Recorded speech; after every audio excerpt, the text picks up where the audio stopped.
वाहतूक नियमांचे पालन करणे ही स्वयंशिस्त बनली पाहिजे असे प्रतिपादन सिंधुदुर्गचे जिल्हाधिकारी किशोर तावडे यांनी केले। रस्ता सुरक्षा समितीची बैठक त्यांच्या अध्यक्षतेखाली पार पडली, त्यावेळी त्यांनी वरिष्ठ अधिकाऱ्यांना काही सूचना केल्या।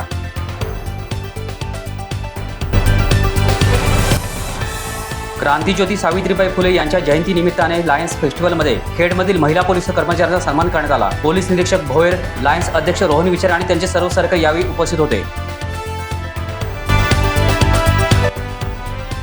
प्रभू श्रीराम यांच्याविषयी आक्षेपार्ह वक्तव्य केल्याप्रकरणी चौक तुबगाव येथील भारतीय जनता पक्षाच्या कार्यकर्त्यांनी जितेंद्र आव्हाड यांच्या प्रतिकात्मक पुतळ्याची अंत्ययात्रा काढून त्यांच्या पुतळ्याचे दहन केले आणि तीव्र संताप व्यक्त केला।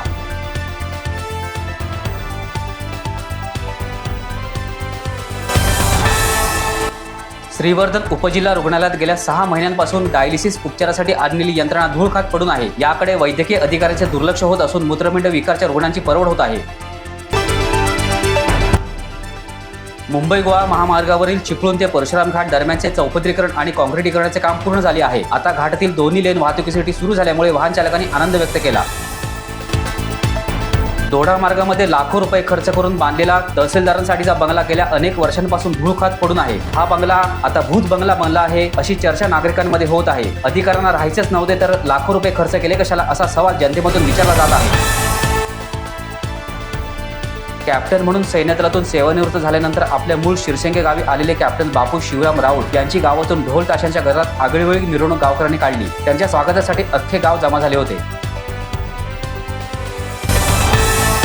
रत्नागिरी सिंधुदुर्ग लोकसभा मतदारसंघातून भाजपचाच उमेदवार उभा राहील अशी स्पष्ट भूमिका केंद्रीय मंत्री नारायण राणे यांनी मांडली। ही जागा भाजपची असल्यामुळे आता इतरांची टिवटिव बंद होईल असा टोला त्यांनी उद्योगमंत्र्यांचे नाव न घेता लगावला। वैभववाडी महोत्सवाचे उद्घाटन कणकोली देवगड वैभववाडीचे आमदार नितेश राणे यांच्या हस्ते केंद्र शाळा नाधवडे या ठिकाणी पार पडले। तालुकास्तरीय शालेय बालक्रीडा स्पर्धा आणि ज्ञानिमी होणार असे या महोत्सवाचे स्वरूप आहे। या स्पर्धेत 300हून अधिक विद्यार्थ्यांनी सहभाग घेतला आहे। चिपळूणमधील पहिले पशु प्रदर्शन आणि कृषी महोत्सवाचा शुभारंभ आज शुक्रवारी सकाळी सहकार मंत्री आणि पालकमंत्र्यांच्या उपस्थितीत होणार आहे। यावेळी जिल्ह्यातील आमदार, खासदार आणि शेतकरी बांधव मोठ्या संख्येने उपस्थित राहणार आहेत। Vashishti milk and milk product या फर्मने हा महोत्सव आयोजित केला आहे।